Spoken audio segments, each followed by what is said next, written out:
करीम। अम्मा बाद, फ़अऊज़ु बिल्लाहि मिनश शैतानिर रजीम।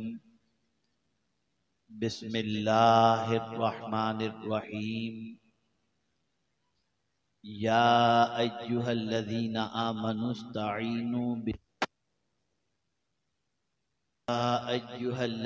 आमनुस्तईनु बिस्सब्रि वस्सलाह इन्नल्लाहा मअस्साबिरीन। सदक़ल्लाहुल अज़ीम। सदर बावकार व उलमाए ज़वील एहतराम, हाज़िरीनो हाज़िरातो नाज़िरीन, अस्सलामु अलैकुम व रहमतुल्लाहि व बरकातुहू। अगर मेरी बहनें चुप रहेंगी तो बड़ी नवाजिश होगी। ख़वातीन को वहां पर चुप कराने की थोड़ी सी कोशिश की जाए,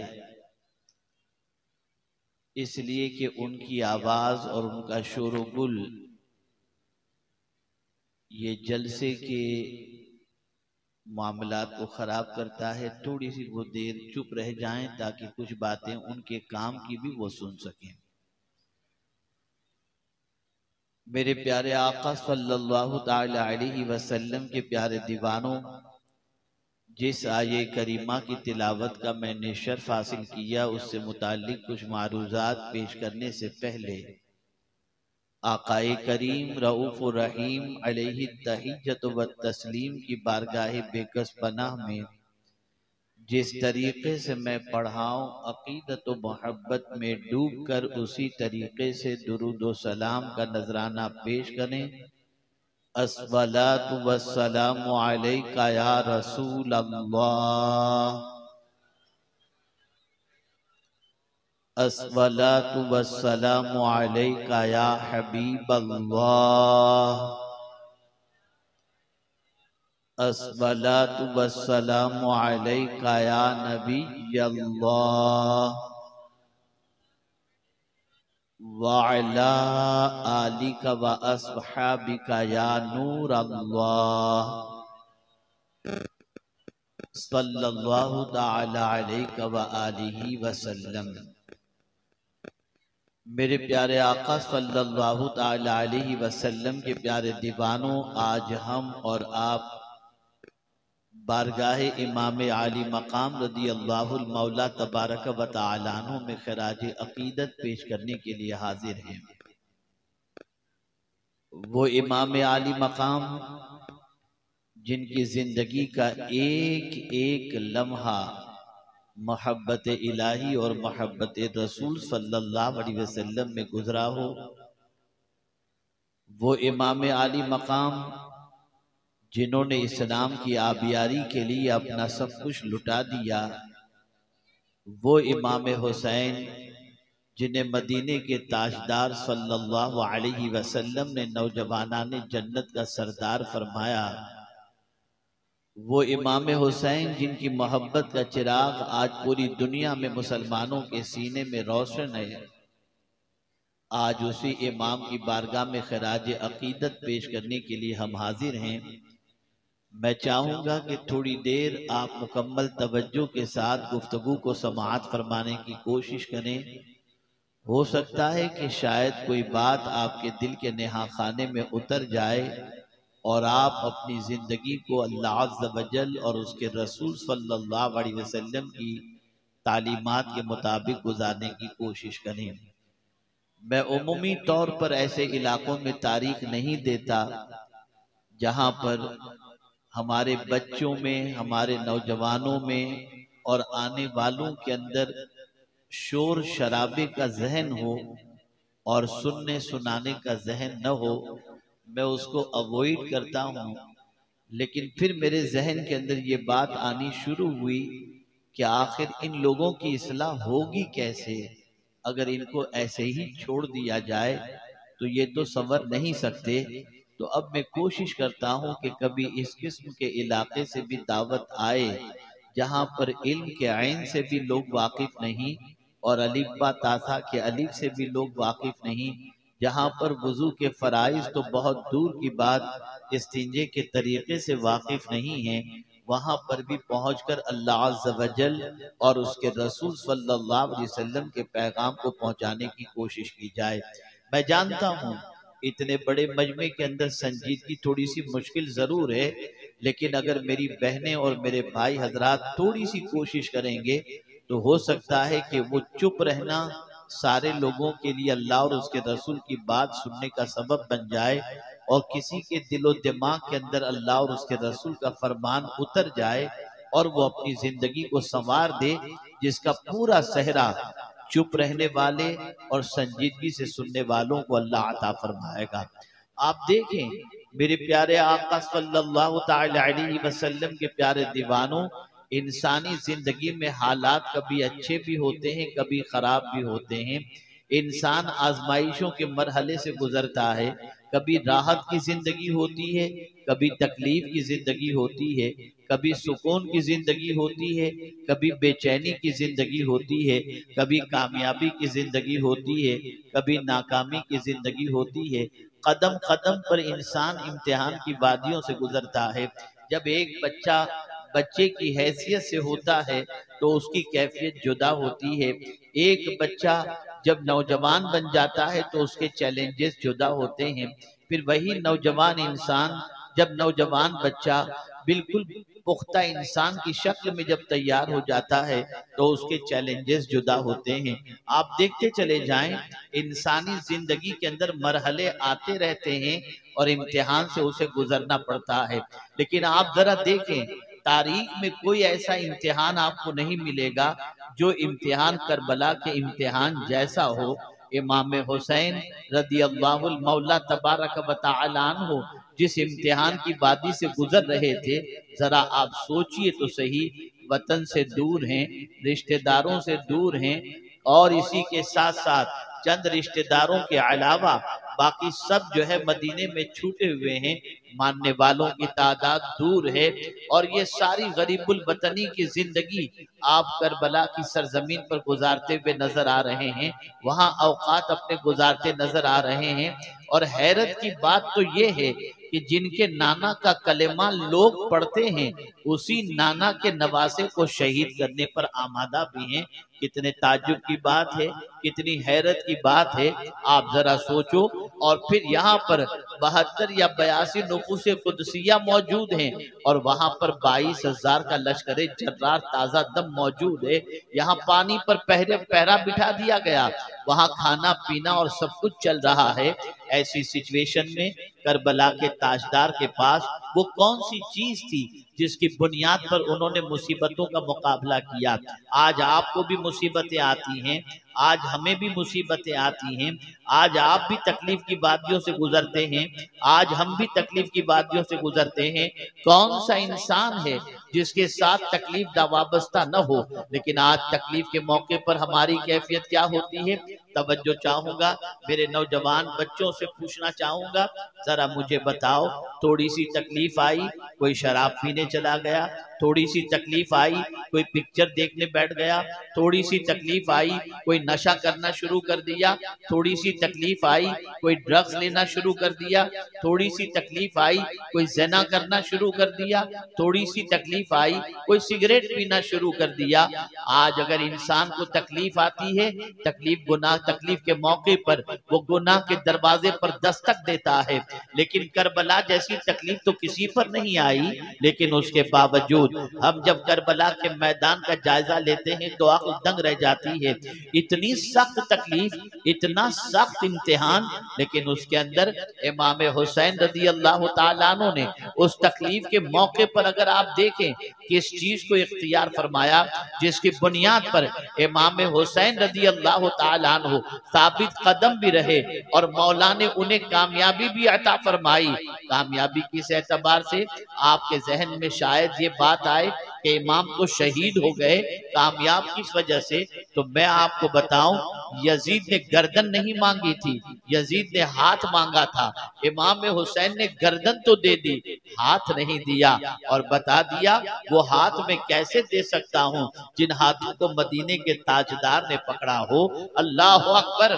आप अंदाजा लगाएं इमाम हुसैन रज़ी अल्लाहु मौला तबारक व तआला ने करबला में वो कौन सी चीज इख्तियार फरमाई थी जिसकी बुनियाद पर इमाम हुसैन रज़ी अल्लाह तआला अन्हु साबित कदम भी रहे और आज सदियां गुजर चुकी, गुलाम हुसैन तो मिलेंगे, गुलाम यजीद कोई नहीं मिल सकता। वजह क्या है, सबब क्या है, थोड़ा सा समझो। मैं कुछ इस्लाह करना चाहूंगा, मेरी बच्चियों का भी इसकी इस्लाह करना चाहूंगा और आपकी भी इस्लाह करना चाहूंगा, ताकि आप आज यहाँ से उठें तो ये सबक लेकर के उठें कि हमें अपनी जिंदगी में मुसीबत आए तो क्या करना है, परेशानी आए तो क्या करना है, तकलीफ आए तो क्या करना है। हम कुरान भी पढ़ते हैं, हम मदीने के ताजदार सल्लल्लाहु अलैहि वसल्लम का कलेमा भी पढ़ते हैं और हम आज जो जमा हुए हैं इमाम हुसैन की मोहब्बत में जमा हुए हैं। वो सच्चे इंसान थे, वो अच्छे इंसान थे, वो नवासे रसूल थे, वो नौजवानाने जन्नत के सरदार थे, एक अजीम मर्तबे पर फाइज थे, अजीम मकाम पर फाइज थे। लेकिन आपसे मैं पूछना चाहता हूँ, हम नमाज के अंदर जब दुआ करते हैं, ए अल्लाह हमें सिद्दीकीन के रास्ते पर चला, अंबिया के रास्ते पर चला, शोहदा के रास्ते पर चला, सालिहीन के रास्ते पर चला, तो पता चला जब मुसीबत आए तो किसी और के रास्ते को मत देखना, ये देखना कि जब मुसीबत आई थी तो हुसैन कौन से रास्ते पर चले थे, जब इम्तिहान आया था तो हुसैन कौन से रास्ते पर चले थे, जब तकलीफ आई थी तो ताजदारे करबला कौन से रास्ते पर चले थे, जब इम्तिहान की वादियों से गुजरना हुआ तो इमाम हुसैन ने क्या चीज इख्तियार फरमाई थी। जब आप इन चीजों पर तवज्जो करेंगे तो मेरे प्यारे आका सल्लल्लाहु अलैहि वसल्लम के प्यारे दीवानों, आपकी जिंदगी के अंदर सुकून आएगा, आपकी जिंदगी में इत्मीनान आएगा, आपकी जिंदगी में करार आएगा। आइए कुरान मुकद्दस में अल्लाह अज़्ज़ा व जल्ल ने वाज़े लफ्जों में फरमा दिया, ये मेरे करीम का करम है, वो मुसीबतें पहले नहीं भेजता, पहले मुसीबतों का इलाज भेजता है, फिर मुसीबतें भेजता है। जिस तरीके से हमें पैदा होने के लिए जमीन की जरूरत थी तो अल्लाह ने जमीन को पहले पैदा किया, आसमान की जरूरत थी, आसमान को पहले पैदा किया, पानी की जरूरत थी, पानी को पहले पैदा किया, हवा की जरूरत थी, हवा को पहले पैदा किया, फिर इंसानों को पैदा किया। और अगर समझ में नहीं आता तो इस इलाके और देहात के इलाके की वजह से ये मैं समझाऊंगा तो बात अच्छी तरह समझ में आएगी। अल्लाह जरूरतों को पहले पैदा जरूरतों को पूरी करने वाली चीज जो होती है उसे पहले पैदा करता है और जरूरत को बाद में पैदा करता है। बच्चा बाद में पैदा होता है, माँ के सीने में दूध अल्लाह पहले पैदा कर दिया करता है। ये मेरे रब की शान है, ये मेरे रब का करम है कि इंसान को जिन चीजों की जरूरत है उन जरूरत की चीजों को पहले पैदा किया और बाद में इंसान को पैदा किया। तो जाहिर सी बात है जब इंसान इंसानों के साथ रहेंगे, इंसान इंसानों के साथ जिंदगी के लम्हात गुजारेंगे तो कभी खुशी भी होगी, कभी गम भी होगा, कभी राहत भी होगी, कभी तकलीफ भी होगी। तो मेरे करीम ने तकलीफ से पहले तकलीफ का इलाज बता दिया कि जब कभी तुम मुसीबतों में घिर जाओ, जब कभी तुम तकलीफों में घिर जाओ, चाहे वो तकलीफ तुम्हारी माली तकलीफ हो, चाहे वो तकलीफ तुम्हारी औलाद की तकलीफ हो, चाहे वो तकलीफ तुम्हारी जान की तकलीफ हो, चाहे वो तकलीफ तुम्हारी बीमारी की तकलीफ हो, चाहे वो तकलीफ तुम्हारी औलाद की तकलीफ हो, किसी भी किस्म की जब तुम्हें तकलीफ आ जाए और जब तुम मुसीबतों में घिर जाओ तो फिर तुम्हें करना क्या है, दो चीजों को अपनाना है और दो चीजों से मदद तलब करना है। इमाम हुसैन कुरान मुकद्दस सिर्फ इसलिए नहीं पढ़ते थे कि कुरान पढ़कर कुछ सवाब जमा कर लिया जाए, बल्कि इमाम हुसैन कुरान इसलिए पढ़ते थे कि इसमें जो कुछ अल्लाह ने फरमाया है उस पर मुझे अमल करना है, तो नतीजा वही निकलेगा जो परवरदिगार जल्ल जलालहू ने फरमाया। अब आप देखिए, समझते हुए चलिए ताकि आपके दिलो दिमाग के अंदर दर से करबला महफूज हो जाए और करबला से मिलने वाला एक अजीम पैगाम और एक अजीम सबक आप अपने दिल में लेकर के यहाँ से उठें, ताकि कल की तारीख में अगर कोई मुसीबत आपके दरवाजे पर दस्तक दे तो आप मुसीबत की वजह से ड्रग्स इस्तेमाल न करें, नशा इस्तेमाल न करें, सिगरेट पीना शुरू न कर दें, बल्कि जहां मुसीबत दरवाजे पर दस्तक दे तो आप कुरान के फॉर्मूले पर अमल करें, इमाम हुसैन के नक्शे कदम पर चलें। अल्लाह अकबर। ए रसूल आज़म सल्लल्लाहु तआला अलैहि वसल्लम के दीवानों, आप देखें कुरान कहता है या अय्युहल्लज़ीना आमनू इस्तईनु बिस्सब्री वस्सला, ए ईमान वालो सब्र और नमाज से मदद तलब करो, इन्नल्लाह मअस साबिरीन, बेशक अल्लाह सब्र करने वालों के साथ है।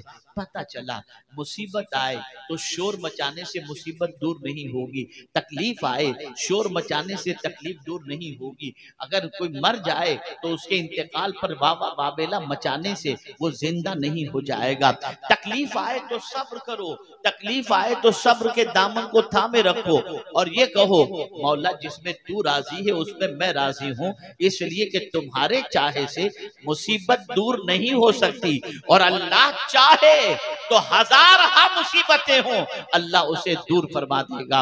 ऐ मेरे प्यारे आका सल्लल्लाहु अलैहि वसल्लम के प्यारे दीवानों, अब आप देखें करबला के तपते हुए रेत पर इमाम हुसैन की हयात तैयबा का जायजा लें। अल्लाह अकबर। मुसीबत कितनी बड़ी कि जवान साल बेटा हजरत अली अकबर वो शहीद हो चुके, 6 माह की नन्हे अली असगर शहीद हो चुके। आप मुझे बताइए इससे बड़ी भी कोई मुसीबत हो सकती है, इससे बड़ा भी कोई इम्तिहान हो सकता है? एक जवान साल बेटा अपनी निगाहों के सामने दम तोड़ रहा है, एक नन्हा सा बच्चा गोद में दम तोड़ रहा है, इतनी बड़ी मुसीबत आई तो इमाम हुसैन रज़ियल्लाहु ताला अन्हु ने क्या वहां पर शोर मचाया था? क्या वहां पर चिल्लम चिल्ली किए थे? क्या वहां पर अल्लाह की शिकायत की थी? क्या नौहा किया था? क्या मातम किया था उन्होंने? कोई चीज इमाम हुसैन रज़ियल्लाहु ताला अन्हु ने नहीं की। आज एक मरतबा दुरूद शरीफ पढ़ लें। अल्लाहुम्मा सल्ली अला सय्यिदिना व मौलाना मुहम्मदिन मअदनिल जूदि वल करम व आलिहि व सहाबी व बारिक वसल्लम।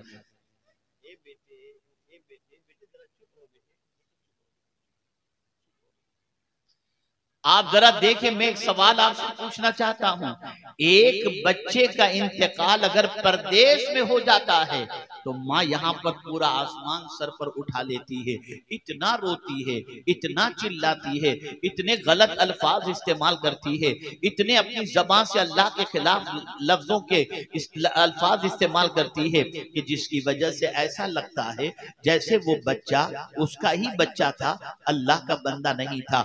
याद रखें वो बेटा बाद में तुम्हारा है, बंदा तो पहले अल्लाह का है ना। लेकिन आप जरा देखें आज शोर मचाया जाता है, चेहरा पीटा जाता है, लेकिन कोई करबला में मुझे बता दे हजरत अली अकबर की शहादत पर हजरत अली अकबर की वालिदा ने चेहरा पीटा हो, गिरेबान फाड़ा हो, शोर मचाया हो? क्यों नहीं? इसलिए कि कुरान कहता है जब कभी मुसीबत आए तो सब्र से मदद मांगो। तुम्हारे रोने धोने से, तुम्हारी चिल्लम चिल्ली से गया हुआ इंसान पलट कर नहीं आएगा। तो मेरे करीम अगर सब्र करेंगे तो क्या होगा?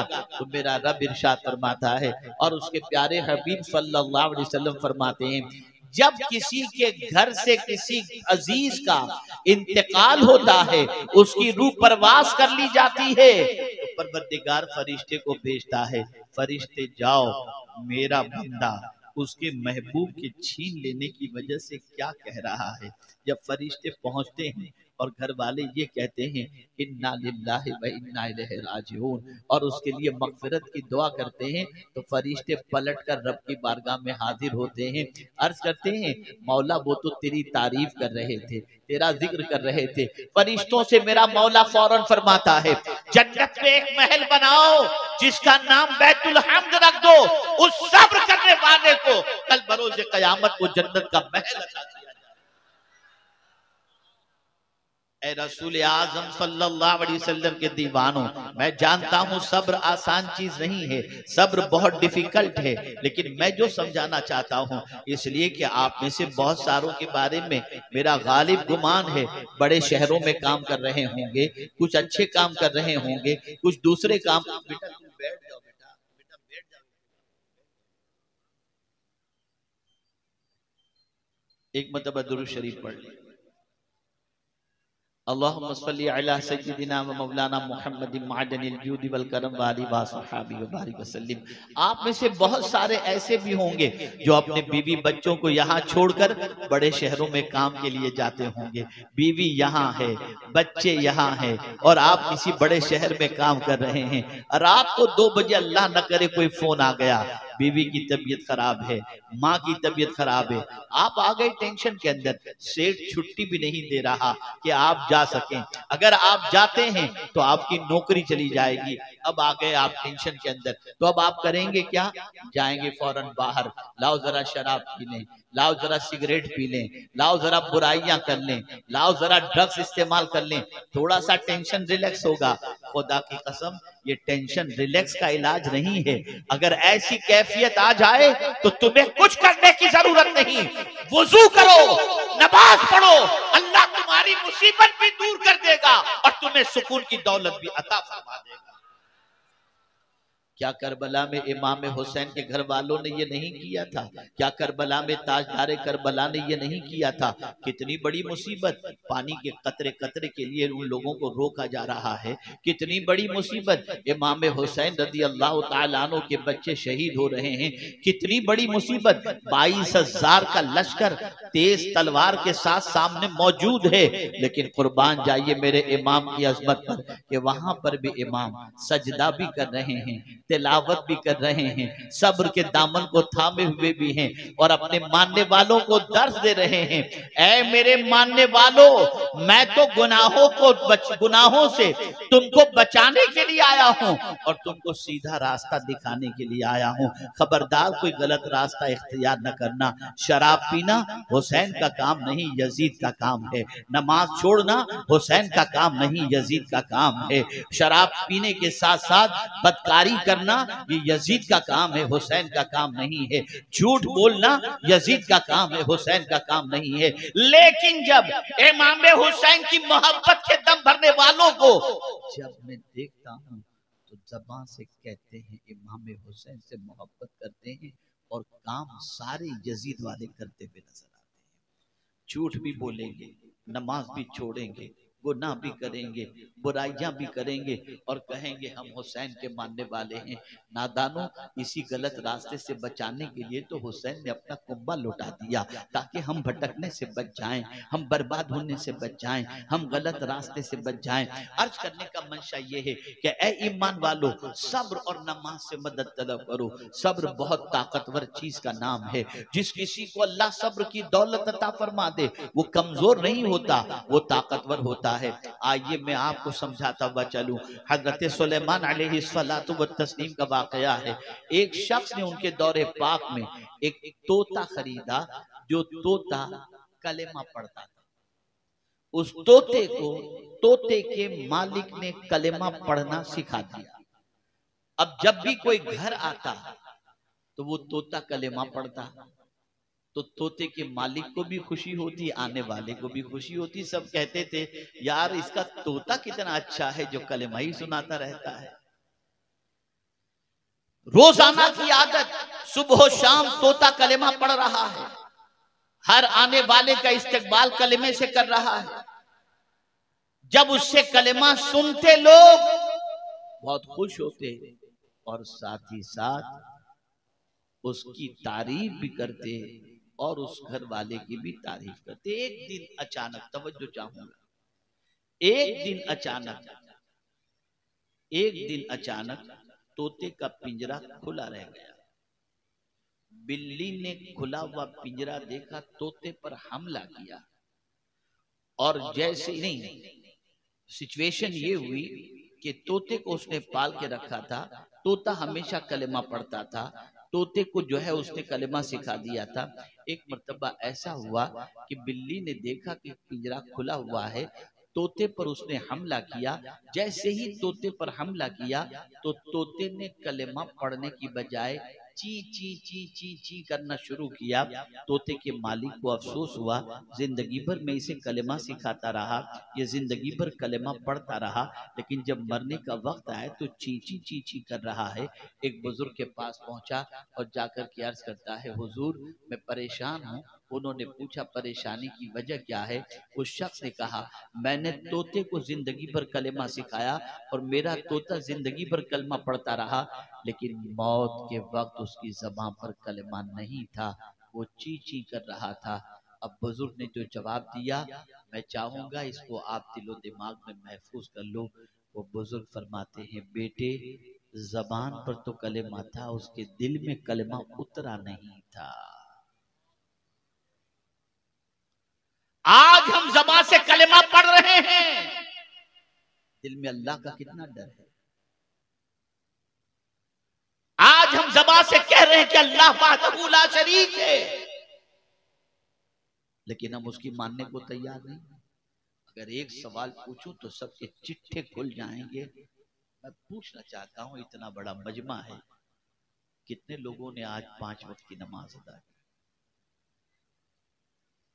मुझे बताओ, क्या ये हुसैनियत है? जो 72 तलवारों के जख्मों के बावजूद करबला के मैदान के अंदर सजदा नहीं छोड़ते, उस हुसैन की मोहब्बत का दम भरने वाला इंसान मजे से सजदे छोड़ना और उसे कोई एहसास नहीं? क्या इसीलिए इमाम हुसैन ने जान दी थी? मुझे हैरत हो रही है, ए रसूल आज़म सल्लल्लाहु अलैहि वसल्लम के दीवानों, अगर ताजदारे करबला करबला की तपती हुई रेत पर कुर्बानी पेश न करते तो सुन लो, आज जो शराब को मुसलमान हराम समझता है ना, ये भी नहीं समझता। आज अगर मस्जिद से अजान की आवाज आती है, चेहरे पे दाढ़ी नजर आती है, सर पे अम्मामा शरीफ नजर आता है और इंसान शराब, झूठ और जुआ और जिना से किसी हद तक बचता हुआ नजर आता है, ये सदका है इमाम अली मकाम रज़ी अल्लाह ताला अन्हु। मुझे कभी कभी हैरत होती, ये कैसी मोहब्बत है, जिसकी मोहब्बत का दम भरो उसके रास्ते पर न चलो, जिसकी मोहब्बत का दम भर रहे हो उसका तरीका पसंद नहीं। सब्र से मदद तलब करो और जब मुसीबत आए शोर मत करो, चिल्लाओ नहीं। हजरत सुलेमान अलैहिस्सलातु व तस्लीम के दौरे पाक में एक शख्स ने एक परिंदा खरीदा। उस परिंदे की आवाज उसे बहुत पसंद थी, वो परिंदा चहचहाता था और हजरत सुलेमान अलैहिस्सलातु वस्सलाम के दौरे पाक का शख्स उससे खुश होता था। एक दिन एक परिंदा आया, पिंजरे पर बैठा और पिंजरे में कैद परिंदे को पता नहीं क्या उसने कह दिया कि वो परिंदा जो पिंजरे में था उसने चहचहाना बंद कर दिया। परिंदे का मालिक हजरत सुलेमान अलैहिस्सलाम के पास पहुंचा और अर्ज करता है, हुजूर महंगी कीमत देकर मैंने इस परिंदे को खरीदा ताकि इसकी आवाज से लुत्फ अंदोज हूं, लेकिन ये तो अब बोलना ही बंद कर दिया है। तो हजरत सुलेमान अलैहिस्सलाम जानवरों की बोली भी समझते थे। फौरन उस परिंदे से आपने पूछा, क्या बात है, कुछ दिनों से तूने बोलना बंद कर दिया? जवाब सुनिए। उस परिंदे ने जवाब में कहा कि हुजूर मामला ये था कि मैं तो कैद के अंदर था, पिंजरे के अंदर। मेरा एक दोस्त आया और आकर कहता है कि तू चहचहाता है, तू आवाज लगाता है और उस आवाज के अंदर तेरा रोना है, तेरी शिकायत है कि मैं पिंजरे के अंदर हूं, मैं तकलीफ में हूं, लेकिन तेरा मालिक तेरी जबान समझता नहीं था और वो समझता था तेरी आवाज अच्छी है, इस वजह से तुझे कैद करके रखा था। अब सुन ले, अगर पिंजरे से तुझे निकलना है तो चुप हो जा, शिकायत मत कर, चुप हो जा। परिंदा चुप हो गया और उसने कहा, हज़रत अब मैं नहीं बोलूंगा, हजरत सुलेमान अलैहिस्सलाम ने परिंदे के मालिक से कहा, अब ये तेरे काम का नहीं। उसने पिंजरा खोला, परिंदा निकला, उड़कर दरख्त पर गया और जाकर कहने लगा, लोगों तुम भी मुसीबत में सब्र करना सीख लो, तकलीफों से अल्लाह तुम्हें भी मेरी तरह आजादी अता फरमाएगा। ए रसूल आजम सल्लल्लाहु अलैहि वसल्लम के दीवानों, दामने सब्र को थामो। ए ईमान वालों, सब्र से मदद तलब करो। अल्लाह अकबर। सब्र कमजोरी का नाम नहीं है, सब्र ताकत का नाम है, सब्र कुव्वत का नाम है। अल्लाह अकबर। आप देख लीजिए, इमाम हुसैन की हयात तैयबा में कहीं शिकायत नजर नहीं आती। मैं नबी का नवासा हूँ और मुझ पर ये तकलीफ नहीं। मौला तू जिसमें राजी है उसमें मैं राजी हूँ। अल्लाह अकबर। आप देखें, सदियां गुजर चुकी, लेकिन इमाम आली मकाम की मोहब्बत आज भी लोगों के दिलों के अंदर मौजूद है। तो आज मेरी पहली नसीहत आपको ये है, अल्लाह न करे कभी तकलीफ आ जाए, अल्लाह न करे कभी परेशानी आ जाए, अल्लाह न करे कभी मुसीबत आ जाए। सब्र को थामो, कि सब्र करना नबी की भी सुन्नत है, सिद्दीकीन की भी सुन्नत है, शोहदा की भी सुन्नत है और सालिहीन की भी सुन्नत है और कुरान पर अमल है। यहाँ कोई ये न समझे कि अल्लाह अज़्ज़ व जल्ल के मकबूल बंदों से मदद तलब करना शिर्क है। नहीं नहीं, कहने का मकसद ये है कि परवरदिगार ने यहाँ पर ये फरमाया कि इस्ताईनु बिस्सब्र वस्सलाह, सब्र और नमाज से मदद तलब करो। सब्र तुम्हें हौसला अता करेगा, सब्र तुम्हें कुव्वत अता करेगा, सब्र तुम्हें ताकत अता करेगा। आप किसी इंसान के सामने रोएंगे धोएंगे, वो आपकी मजबूरी का फायदा उठा सकता है, लेकिन सब्र करके खुदा के सामने रोएंगे तो वो आपकी मुसीबतों को दूर करवा दिया करेगा। सब्र।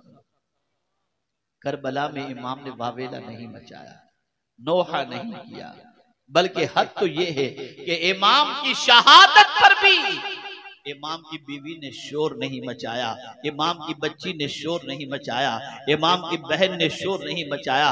बस इतना ही अर्ज किया, इन्ना लिल्लाहि व इन्ना इलैहि राजिऊन। मौला हम तेरे लिए हैं और हम तेरी ही तरफ पलट करके आने वाले हैं। तो एक चीज तो ये हुई कि सब्र के दामन को थामना है, और दूसरी चीज सलात, नमाज के जरिए। अल्लाह अकबर। मैं आपको मिसाल के जरिए समझाता हूँ ताकि आप अच्छी तरह समझ सकें नमाज कितनी ताकतवर चीज है। वो कौन सी खुशी है जिसमें अल्लाह ने नमाज नहीं रखी, और वो कौन सा गम है जिसमें अल्लाह ने नमाज नहीं रखी। हर खुशी में नमाज, हर गम के अंदर नमाज, हर बड़ी रात में नमाज, हर बड़े महीने में नमाज। ये नमाज इस तरीके से रखी गई। नमाज हमारी पहचान है, नमाज हमारी तरक्की का जरिया है, नमाज मोमिनों की मेराज है। मेरे प्यारे आका सल्लल्लाहु ताला अलैहि वसल्लम के प्यारे दीवारों, शराब के अड्डे पर अगर किसी की मौत हो जाए, इंसान उस तरह से मरना पसंद नहीं करता, लेकिन अगर सजदे की हालत में मौत हो जाए, हर मुसलमान चाहेगा काश ऐसी मौत मुझे भी नसीब हो जाए। आप मुझे बताओ, ताजदारे करबला ने जान दी तो सजदे के अंदर जान दी। अल्लाह अकबर। और दर्स दिया, मैंने ऐसी हालत में भी सजदा नहीं छोड़ा है, इसलिए कि तुम दुनिया के इंसानों से करीब होना चाहते हो, कभी सरमाएदारों से करीब होना चाहते हो, कभी सियासतदानों से करीब होना चाहते हो, कभी ताकतवरों से करीब होना चाहते हो, लेकिन सुन लो, अल्लाह से बड़ा कोई भी नहीं है। अगर तुम सजदे में चले जाओगे तो तुम अल्लाह से करीब हो जाओगे।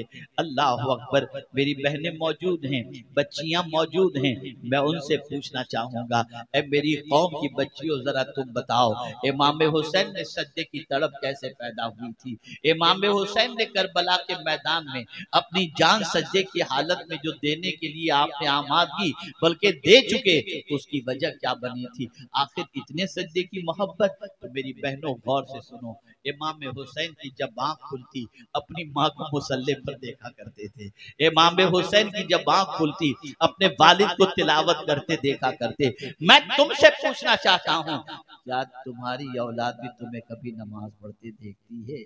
क्या तुम्हारी औलाद भी तुम्हें कुरान पढ़ते देखती है? ऐ रसूल आजम सल्लल्लाहु अलैहि वसल्लम के दीवानों और खवातीन इस्लाम, अपनी जिंदगी को अल्लाह और उसके रसूल के इरशाद के सांचे में ढालो और सुन लो। आज यहाँ से ये अज़्म करके उठो, न नमाज छूटेगी, न तिलावत छूटेगी, न हया छूटेगी, न अल्लाह की नाफरमानी में जिंदगी गुजारेंगे। आज के बाद हम अपनी जिंदगी को कानून इलाही और कानून रसूल सल्लल्लाहु अलैहि वसल्लम में गुजारने की कोशिश करेंगे। याद रखो, इमाम हुसैन की बारगाह के अंदर आपने खिचड़ा पका कर खिला दिया, ये नियाज भी आपके अल्लाह की बारगाह में कबूल। आपने जलसा किया, ये जलसा भी आपका अल्लाह की बारगाह में कबूल। नीयत अगर प्योर है तो। लेकिन मैं आपको बताऊं, क्या खिचड़े से इमाम हुसैन खुश हो जाएंगे? यकीनन सवाब आपको मिलेगा कि उनके नाम पर आपने भूखों को खाना खिलाया, सभी लगा दी, प्यास बुझा दी, सवाब आपको मिल जाएगा।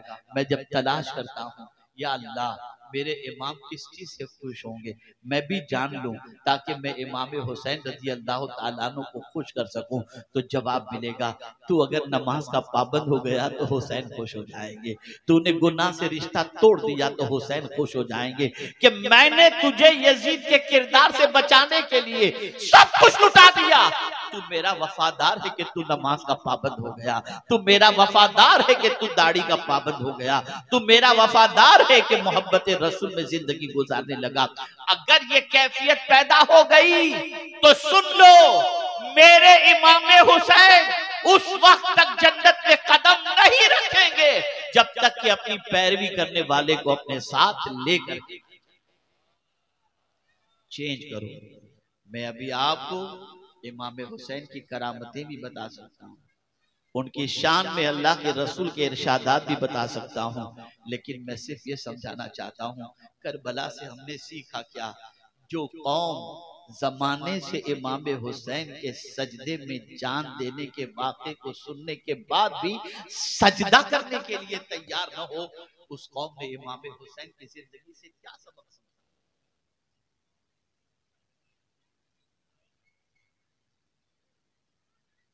क्या सबक सीखा आपने? अगर आज ऐसे ही आप बैठे रहे, चाहे 3 बजे तक, 4 बजे तक, 5 बजे तक, और कल से आपने नमाज शुरू न की, आपका आना यहाँ कोई फायदा मंद नहीं, कुछ भी नहीं, नथिंग।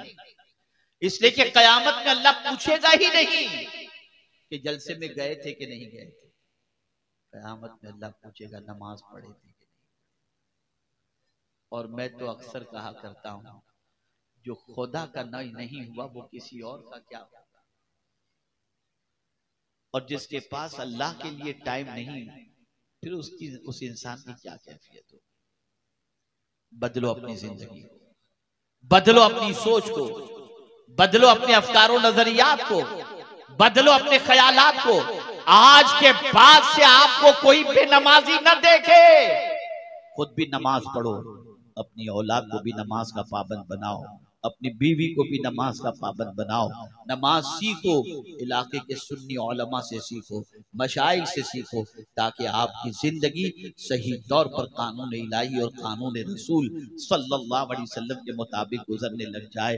मैं यहाँ पर इसीलिए आया हूँ ताकि मैं कुछ पैगाम ऐसा दे सकूं जिससे आपकी जिंदगी में निखार पैदा हो जाए। अब मैं आपको बताऊं, नमाज का सबसे बड़ा फायदा, नमाज के अगर आप आदी बन गए तो आपका बदन हमेशा पाक रहेगा, आपके कपड़े हमेशा पाक रहेंगे, आपकी सोच पाक रहेगी। और आज ये बात आखिरी अरसे की गुफ्तगू खत्म करता हूं, मुझे एयरपोर्ट निकलना है।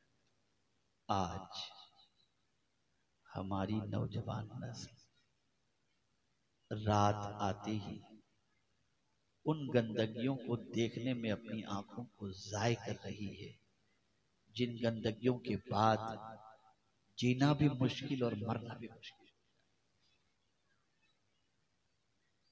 इस यूट्यूब ने, इस इंटरनेट ने नौजवान नस्लों को तबाह कर दिया, बर्बाद कर दिया। एक सवाल पूछना चाहता हूं, जिन आंखों से कब्र में हुजूर को देखना है, क्या उन आंखों से तुम गंदी पिक्चरें देखो? कैसे जसारत होती है, कैसे दिल होता है। आंखें अल्लाह ने दी, उसने कहा कुरान देखो। मेरे इमाम का मामला तो ये है कि सरे मुबारक को नेज़े पे रखा गया तो वहां से भी कुरान की तिलावत की आवाज आ रही, और हमें कुरान पढ़ना भी नहीं आता, हम नमाज से भी नावाकिफ हैं। तो ऐ मुसलमानों, आज इमाम आली मकाम रदी अल्लाह तआला अन्हु की याद की इस महफिल से अगर एक बंदा भी सब्र और सलात का पाबंद हो गया तो मैं समझूंगा कि मेरा आना वसूल हो गया, और हो सकता है वही बंदा मेरी नजात का जरिया भी बन जाए। अल्लाह का शुक्र है, उसके हबीब सल्लल्लाहु अलैहि वसल्लम का एहसान है। मैं बड़े शहरों में भी बोलने का आदी हूँ, अमेरिका और इंग्लैंड के अंदर भी साल में 1-2 बार जा करके बोलता हूँ। लोग मुझसे कहते हैं कि यार ऐसे देहातों में जाके क्यों बोलते हो, ऐसी जगहों पे कैसे पहुंच जाते हो? तो मैं यही कहता हूँ, जहां जहां से हुजूर की दुखियारी उम्मत मुझे आवाज देगी और मेरे पास टाइम होगा, मैं जा करके कोशिश करूंगा कि उस दुखियारी उम्मत को सीधे रास्ते का सीधा रास्ता बता सकूं। बदलो अपनी सोच को, बदलो अपने अफकार और नजरियात को। अगर आज की गुफ्तगू से कुछ लोगों ने भी सबक सीख लिया और अपनी जिंदगी को संवार लिया तो यह आज के जलसे की कामयाबी की सबसे बड़ी जमानत होगी। अल्लाह ताला आकाए करीम रऊफ रहीम अलैहि तहियत व तस्लीम के सबको तोफैल मुझे आपको सबको इमाम हुसैन के नक्शे कदम पर चलने की तौफीक नसीब फरमाए, ताजदार करबला की तालीमात पर अमल की तौफीक नसीब फरमाए। और एक बात और सीख करके यहाँ से उठो, जब भी दीनी जलसे में बैठो तो एक दूसरे से बात मत करो। मैं देखता हूँ हमारे यहाँ 1-2 भाई हैं जो गले में हाथ डालते हैं, हंसी मजाक करते हैं, बातचीत करते हैं। आप सिर्फ इतना सोचो कि आप अल्लाह और उसके रसूल के फरमान को अहमियत नहीं देते। आपको यहाँ से अल्लाह का फरमान सुनाया जा रहा है और आप अपनी बातों में लगे हुए हैं, तो आपकी बात बड़ी है या अल्लाह और उसके रसूल की बात बड़ी है? इसलिए हमेशा इस चीज का ख्याल रखें। मेरे बाद इंशाअल्लाह सदर बावकार का खिताब होगा और इंशाअल्लाह प्रोग्राम आगे चलेगा। आप उस प्रोग्राम में दिलचस्पी के साथ और दिलजमई के साथ बैठें और प्रोग्राम को कंटिन्यूस चलने दें। क्या मैं उम्मीद करूं इंशाअल्लाह लज़ीम नमाज की पाबंदी करेंगे आज के बाद इंशाअल्लाह। अल्लाह ताला मुझे आपको सबको तौफीक अता फरमाए। वमा अलैना इल्लल बलागुल मुबीन। कोई भी मुझसे मुलाकात के लिए